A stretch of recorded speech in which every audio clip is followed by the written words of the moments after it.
Principios espirituales que glorifican a Dios. Principio espiritual número 172.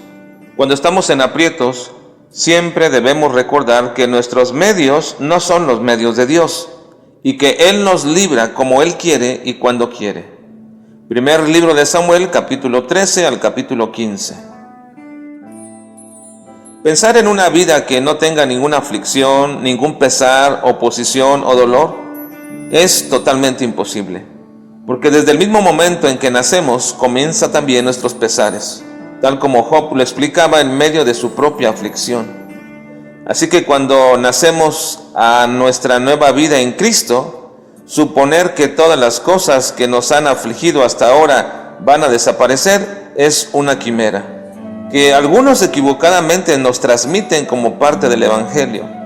Lo que sí es cierto es que ahora tenemos una capacidad diferente para soportar las pruebas de la vida, pero sobre todo tenemos a un Señor y Dios que no solamente nos capacita para sobrellevar las vicisitudes de la vida, sino que incluso en los tiempos de desesperación y que no sabemos qué hacer ya, entonces Dios nos dota de sus recursos, sabiduría y del ánimo para hacerlo, porque los nuestros no son suficientes.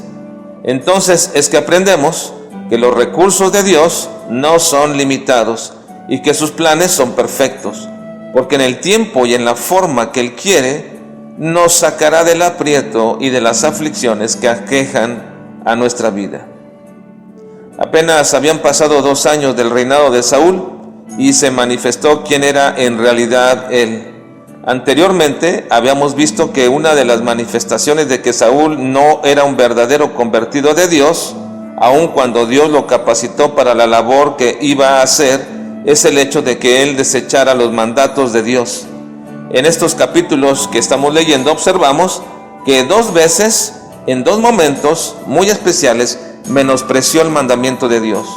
La primera, al ofrecer un sacrificio que no le correspondía, y Samuel le dice que Dios lo ha desechado a él porque ha actuado locamente. Y la segunda vez, cuando no cumple completamente el mandato de Dios en el juicio contra Amalek.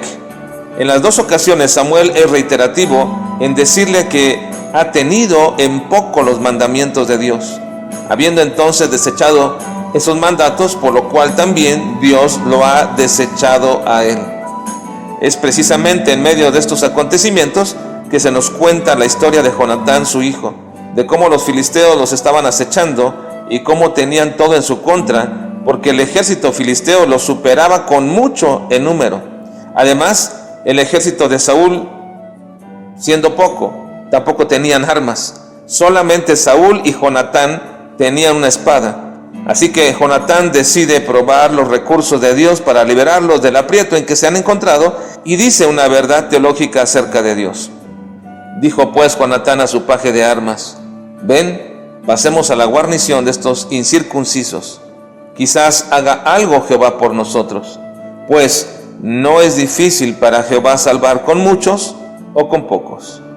Ese día Dios le dio una gran victoria al pueblo de Israel y se manifestó esta grande verdad, que nuestros recursos nunca serán suficientes para sacarnos de las aflicciones y de los aprietos en los que estamos en esta vida. Pero si desechamos a Dios, también desechamos sus recursos. Y no hay forma ni manera que una persona pueda ser salvada, no solamente de las aflicciones de esta vida, sino de la tragedia más grande a la que se puede enfrentar por la eternidad, la pérdida de su alma en el tormento eterno. Pero Dios tiene el recurso único y suficiente para la salvación de su alma: a Jesucristo, el verdadero Dios y Señor, que puede salvarlo, si arrepentido acude y se somete a su señorío.